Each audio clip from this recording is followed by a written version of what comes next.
Bonjour les gars. Voilà, ce qui avait été dit est en train d'être fait.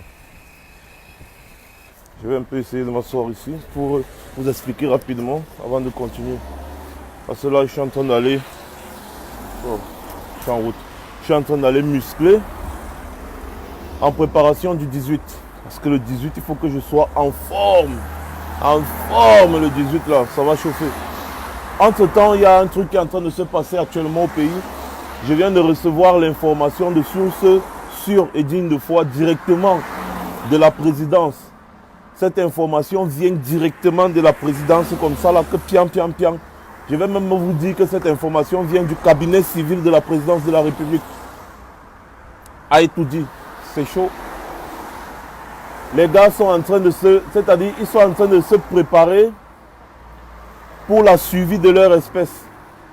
La suivi de l'espèce que nous avons communément nommée l'espèce sardinard.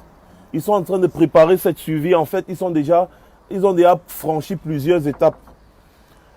En réalité, le plus difficile a été fait. Ce que nous avons annoncé ici, même avant la présidence, que même la candidature de Paul Biya que vous voyez là, c'est en préparation à une succession. Et c'est exactement ce qui est en train de se passer. Ils sont déjà arrivés à l'étape, ils ont franchi l'étape la plus difficile, celle de donner le pouvoir de la signature de la présidence de la République à Ferdinand Ngongo. C'est ce qui s'est passé. Et maintenant, Chantal Biya et Ferdinand Ngongo sont en train de se préparer à nommer un vice-président de la République. Voilà ce qui est en train de se passer. Oh, qu'est-ce que j'ai même écrit? Je ne me rappelle pas de ce que j'ai écrit sur l'antenne. Bref, je vais regarder encore tout à l'heure. Donc, ils sont en train de nommer un vice-président de la République qui sera le successeur constitutionnel. C'est-à-dire, le vice-président de la République, là, qui sera de leur clan, sera au-dessus de Niat Difendi et de... il s'appelle encore comment? Kaba Yege Djibril. Voilà exactement ce qui est en train de se préparer à l'heure où je suis en train de vous parler. Cette histoire qu'ils ont sortie en parlant de dialogue, laissez-moi vous dire, ils ne sont pas dedans. Ils font semblant d'aller rencontrer parce qu'ils ont la pression internationale. Ils font juste semblant pour montrer aux yeux du monde qu'ils sont en train de faire des efforts. En réalité, ils ne font aucun effort. Allez bien lire. Allez écouter la vidéo du Premier ministre quand il parlait. Il dit bien que le gouvernement est prêt à dialoguer, mais ils ne vont pas parler de la forme de l'État. C'est le même langage qu'ils tiennent depuis, mais d'une autre façon. Parce que les revendications naissent du fait de la forme de l'État. Alors refuser de parler de la forme de l'État, c'est refuser de dialoguer. Ils disent je suis prêt à dialoguer, mais ils disent en même temps qu'ils ne veulent pas dialoguer. Parce qu'ils ne veulent pas dialoguer sur la forme de l'État. Ils ne veulent pas discuter sur la forme de l'État. Voilà ce qui est en train de se passer actuellement. Souvenez-vous de l'avant-dernière sortie du président élu Maurice Kamto. Il avait bien dit, parce qu'il a vu, il a lu, il a su ce qui est en train de se passer. Et il a dit, à la fin de ses propos, non à la succession de gré à gré au sommet de l'État. Allez maintenant lire sa dernière lettre. Vous allez comprendre que c'est quelque chose qui se confirme. Et aujourd'hui, moi, je viens vous donner une information de source sûre. Et un jour, vous allez dire que voilà, ce n'est plus une rumeur. Un jour, vous allez dire que nous sommes des prophètes. Ce n'est plus une rumeur. Maxwell le Juste, c'était une rumeur. Maintenant, moi, je vous confirme l'information. Il y a une différence entre la rumeur et la confirmation d'une information. C'est exactement ce qui est en train de se préparer. Exactement comme Paul Biya et son clan avaient préparé sa candidature en 2008 en changeant la constitution. L'article qui limitait les mandats présidentiels. C'est exactement ce qui est en train de se passer. Un poste de vice-président de la République est en train de se profiler à l'horizon. À l'heure où je suis en train de vous parler, c'est la prochaine étape pour asseoir leur autorité au Cameroun et faire perdurer le régime pendant longtemps encore. Donc voilà, ce n'est pas une rumeur, ce n'est plus une rumeur, c'est une information. Vous pouvez me faire confiance quand je parle. Vous savez très bien que je ne parle pas trop pour rien. Cette rumeur a commencé à circuler. On doutait encore. Moi, je viens de recevoir la confirmation. Parce que depuis, on parlait en supposition. Maintenant, c'est la confirmation. Ils vont pondre quelque chose qui va passer à l'Assemblée nationale comme une lettre à la poste. Exactement comme en 2008. Le changement de la constitution que Paul Biya avait fait pour se représenter en 2011. Pourtant, la constitution camerounaise ne permettait pas que Paul Biya se représente en 2011. Ils ont fabriqué quelque chose et ils ont lancé ça. C'est passé à l'Assemblée nationale et ça a été validé. Actuellement, à l'heure où je vous parle, ils sont en train de préparer un successeur constitutionnel. Ce sera très flagrant parce que les langues sont en train de parler de Ferdinand Gongo ou alors de quelqu'un de leur clan. Je n'ai rien contre les Nanga beaucoup, mais je parle des élites. Des élites. Quelqu'un de leur clan qui sera vice-président de la République du Cameroun pour asseoir l'autorité de Chantal Biya, alias Mami Touf-Touf. La vérité, c'est que Chantal Biya ne se voit pas en train de vivre une vie simple. Parce qu'elle est sortie de rien. Elle est sortie de nulle part. Elle est sortie de zéro. Elle est devenue première dame dans un pays. Elle bénéficie de tous les avantages de l'État. Elle ne se voit pas en train de repartir à la case de départ. Voilà pourquoi ils veulent asseoir leur autorité définitivement. Et ce sera constitutionnel parce que la constitution du Cameroun actuellement est taillée sur mesure. Maintenant, ils vont faire la dernière touche pour perdurer. Voilà une raison encore, comme en 2008, qui doit donner l'occasion aux Camerounais de sortir dans les rues. Parce qu'en 2008, ce qu'on ne vous dit pas, c'est que les Camerounais sont sortis dans les rues massivement, la société civile, à cause de ce changement de constitution. Mal leur en a pris parce que Paul Biya avait déjà préparé le bataillon d'élite qu'on appelle le bataillon d'intervention rapide, en d'autres termes le BI, en 2006. Paul Biya avait déjà préparé le BI pour contrer cela. Et vous allez voir en 2008, ceux qui ont calmé Yaoundé, Douala et Patati et Patata, c'était le BI. Parce que même les militaires de l'armée de terre et autres n'avaient pas participé à cette répression. J'ai vécu 2008 en première ligne, je sais de quoi je parle. La première fois que les gens ont les gars du BI, les premiers gars du BI en face, c'était en 2008. Ils sont sortis, ils ont bastonné, ils ont tué quelques-uns et le calme est revenu. Là où Paul Biya nous a appelés les apprentis sorciers. Il avait changé la constitution pour se représenter en 2011. Parce qu'en réalité, en 2011, Paul Biya ne devait plus se représenter. La constitution de 1996 ne permettait pas cela.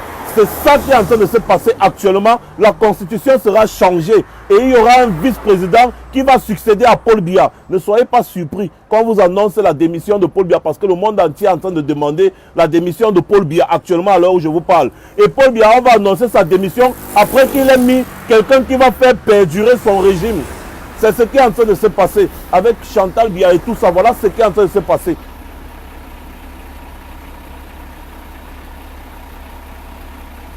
Voilà ce qui est en train de se passer actuellement au pays. Et si vous laissez ça faire, ils vont s'asseoir et nous allons subir encore ce régime pendant 50 ans. Parce que le gars qui a été nommé directeur général à l'ENAM, il est le frère de Chantal Biya parce que son père est celui-là qui a joué le rôle du père lors du mariage de Chantal Biya. Le père du gars qu'on a nommé à l'ENAM aujourd'hui, c'est le frère de Chantal Biya. Tandis qu'il dit le frère, ils sont de la même famille. Le père du gars, c'est lui qui a donné Chantal Biya en mariage à Paul Biya. C'est lui qui a joué le rôle du père, c'est lui qui a signé sur l'acte de mariage à la place du père.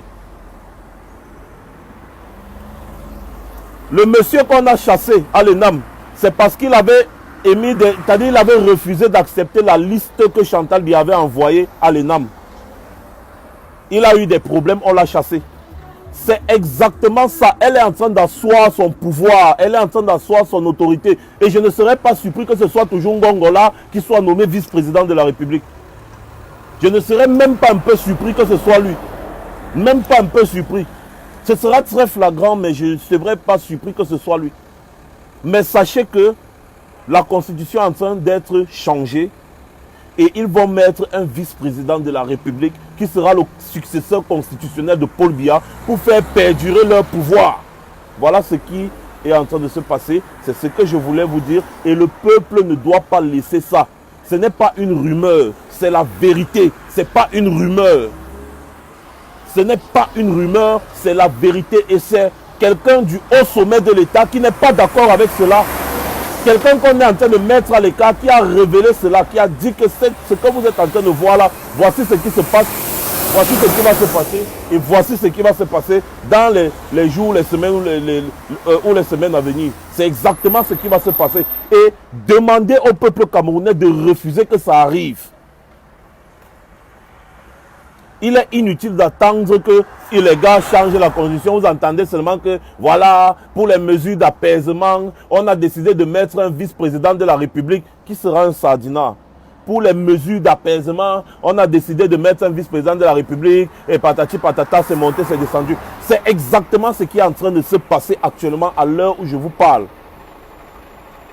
Niat n'a plus aucun pouvoir. Kava Yegen n'a aucun pouvoir. Parce que quand il y a un vice-président de la République, c'est lui qui est le successeur constitutionnel. Ils ont usurpé les élections pour... Donc c'était quelque chose qui était prévu depuis. C'était prévu depuis. Et exactement c'est ce qui est en train de se passer. On ne change pas la constitution, il fallait dire ça à Paul Biya en 2008. Ils ont l'habitude de faire ce genre de trucs. Et ça passe parce que le peuple est inerte. Parce que le peuple ne réagit pas. Parce que le peuple ne parle pas. Et ils savent qu'ils ont la capacité de le faire.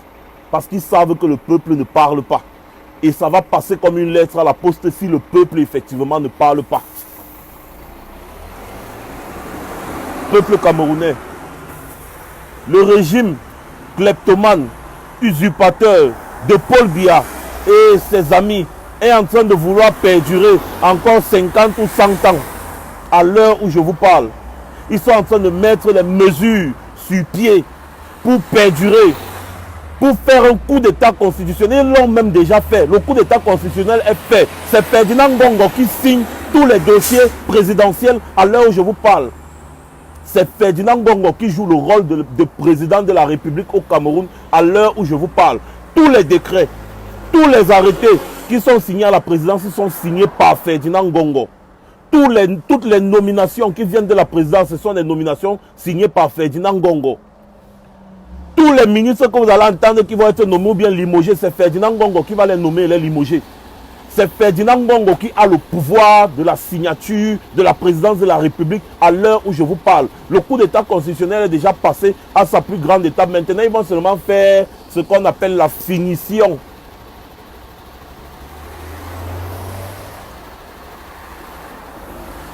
Est-ce que nous allons laisser ça?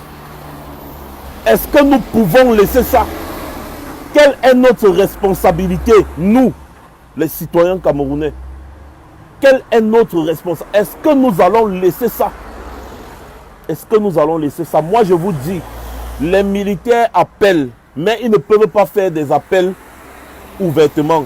Plein de militaires attendent que les Camerounais se lèvent pour enfin chasser ces gens. Parce que même les militaires que vous voyez là souffrent. Même les militaires que vous voyez là souffrent. Ils souffrent. Ils attendent seulement que le peuple dise on en a marre et ils vont suivre. Je dis même les militaires que vous voyez souffrent, les militaires. C'est un corps qui n'a aucun avantage. Vous pouvez encore me dire que les policiers se plaisent. Je vais dire que oui, les policiers se plaignent parce qu'ils prennent les 500 au taximan. Ils raquettent les personnes qui viennent se plaindre dans les commissariats, même les gendarmes, oui. Mais les militaires, je parle de l'armée, les militaires n'ont aucun avantage. Aucun avantage. Ils vivent misérables. Prouvez-moi le contraire. Vous-même, vous connaissez des militaires. Chacun ici là qui est connecté connaît des militaires. Posez-leur la question. Beaucoup de militaires nous disent que, gars, pardon, faites tout pour que le peuple camerounais se lève. Nous allons les soutenir parce que nous en avons marre. Ces gens qui sont là-bas sont en train de bouffer tout l'argent du pays. Nous-mêmes, on ne voit rien. Nous-mêmes, on souffre. Nous-mêmes, notre salaire est tellement moindre, on n'arrive même pas à survivre. Les militaires au Cameroun, actuellement, à l'heure où je vous parle, sont dans une souffrance. Ils n'ont pas d'argent. Ils vivent sur des dettes. Ils n'arrivent pas à louer la maison. Beaucoup de militaires sont là. Ils ne s'en sortent pas. Ils attendent seulement que le peuple se lève pour les soutenir.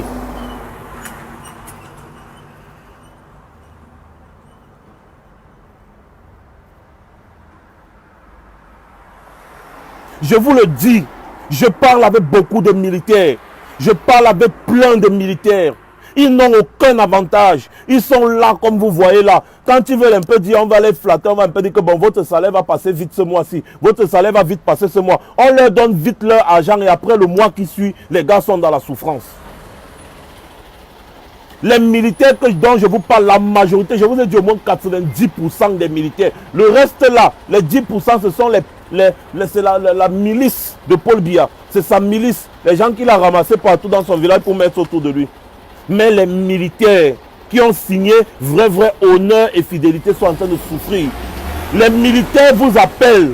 Les militaires lancent l'appel aux Camerounais. Les militaires disent que sortez dans les rues, nous allons vous soutenir. Je vous le dis, moi, Max Seigneur Ivoire, je ne parle jamais pour rien. Si ce que je vous dis est faux, contredisez-moi alors. Vous connaissez des militaires, demandez-leur. Vous connaissez le rythme de vie des militaires au pays, demandez-leur. Arrêtez les affaires sur les réseaux sociaux. Vous êtes des millions sur les réseaux sociaux. Regardez l'avenir de notre pays. Regardez l'avenir de votre pays. Les gens sont en train de se préparer pour continuer de voler l'argent du pays. Un monsieur comme Ngongo devait être arrêté et livré à la justice populaire même. Parce que Ngongo, ce qu'il a fait avec l'affaire, l'argent de la CAN, c'est incroyable. C'est incroyable ce que Ngongo a fait avec l'argent de la CAN. Incroyable. Il a donné des marchés de milliards de gré à gré. Des marchés de milliards de contribuables de gré à gré. Comment vous pouvez imaginer un seul instant que ce soit un bandit pareil qui ait la signature de la présidence de la République? Ça ne vous dit rien? C'est parce que c'est lui qui est au sommet de la mafia avec pour partenaire Mami Touftouf alias Chantal Biya.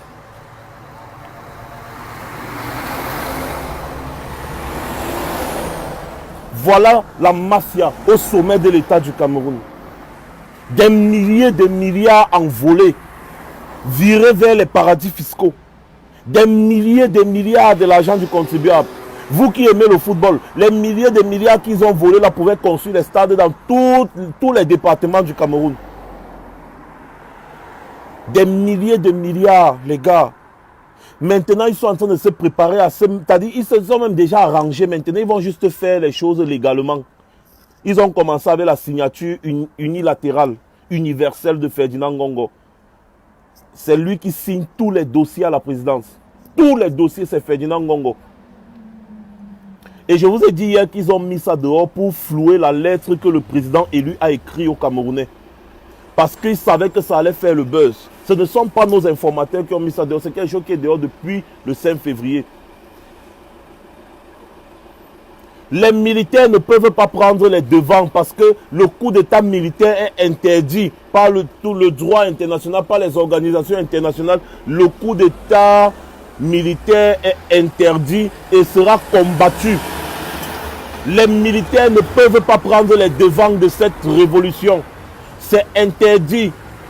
Toutes les chartes internationales ont interdit les coups d'état militaires. C'est pour ça que vous voyez dans les pays, ce sont les civils qui avancent et les militaires suivent. Exemple palpable ces derniers mois, Algérie, Soudan.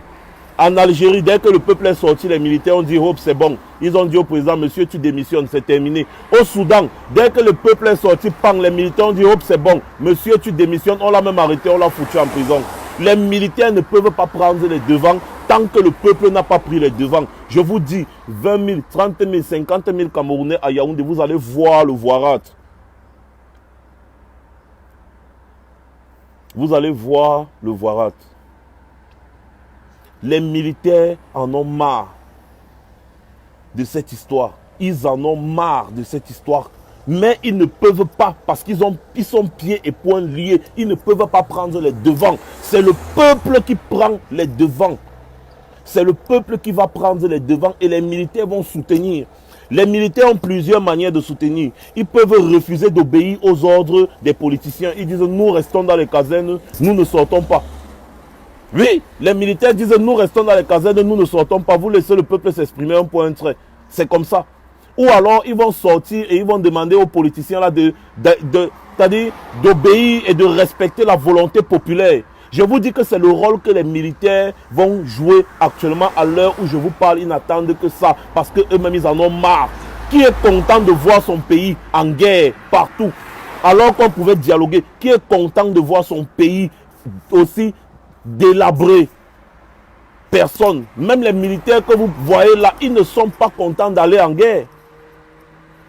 Ils veulent que cette guerre cesse.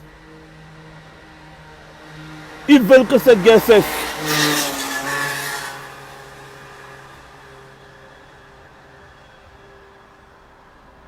Voilà donc ce que je vous ai dit. Voilà ça. Et c'est ce qui est en train de se passer. Et vous allez nous appeler des prophètes. Moi, je vous le dis. La preuve, tout ce qu'on vous a annoncé, c'est passé. Tout ce qu'on vous a annoncé là, c'est passé. Tout. Voilà ça. Jusqu'aujourd'hui, vous ne me donnez tort sur aucun point. Et maintenant, ce qui va suivre, c'est ce que je suis en train de vous dire là. Exactement, c'est ça qui va suivre. Ils sont en train de gagner du temps. Ils gagnent du temps avec l'affaire de la crise anglophone. Ils sont en train de... Et ils tournent, ils montent, ils descendent, ils tournent, ils montent, ils descendent, ils tournent, ils montent, ils descendent pour gagner du temps. Après, vous allez entendre que voilà, Pioup s'est passé, Nampiang. On ne vous dit même pas, on ne vous annonce même pas d'abord quand la constitution est changée. On va seulement vous dire, voilà un vice-président. Que le président Paul Biya, dans sa magnanimité, a nommé un vice-président de la République. C'est ce qu'on va vous dire. Comme ils sont en train de vous dire que Paul Biya a offert les milliards pour le Hajj. Paul Biya sort d'où avec les milliards là? C'est son argent. Il crée une situation consciencieusement pour venir jouer les pompiers. Il allume un incendie, après il vient jouer les pompiers. C'est comme ça qu'ils font les Ngongo et les Chantal Biya. C'est leur mode opératoire. Les gars, voilà donc ça. Vous n'allez pas dire que vous n'étiez pas au courant. Maintenant vous êtes au courant et c'est confirmé. Vous êtes au courant et c'est confirmé. Aucune révolution, aucune bonne révolution ne peut se faire sans le peuple. Aucune bonne révolution ne peut se faire sans le peuple devant. Impossible. Je continue, je vais dans mes activités. Il fallait que je vous dise ça. J'ai passé le message comme reçu. Maintenant, à vous de voir. Faites passer ça partout. Le peuple camerounais doit demander des comptes. Le peuple camerounais aujourd'hui, à l'heure où je vous parle, doit demander des comptes. Voilà. Moi, j'ai fini de parler. Maintenant, je m'en vais à la salle de sport. Je me prépare physiquement pour le 18. Voilà. C'est comme ça là.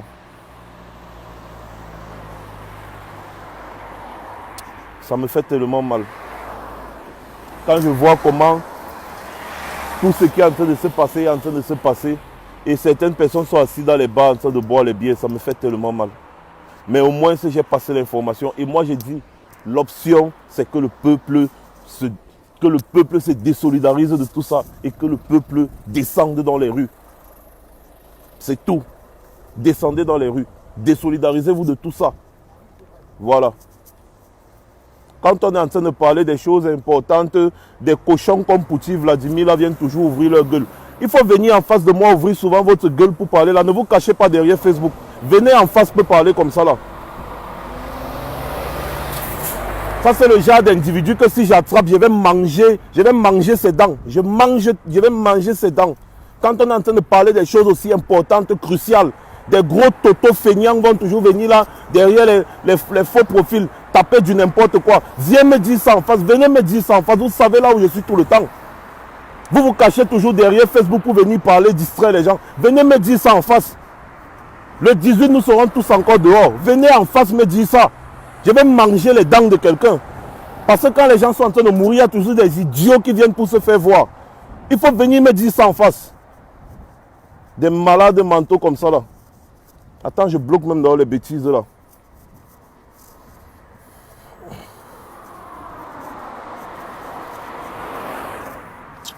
Passez une bonne journée.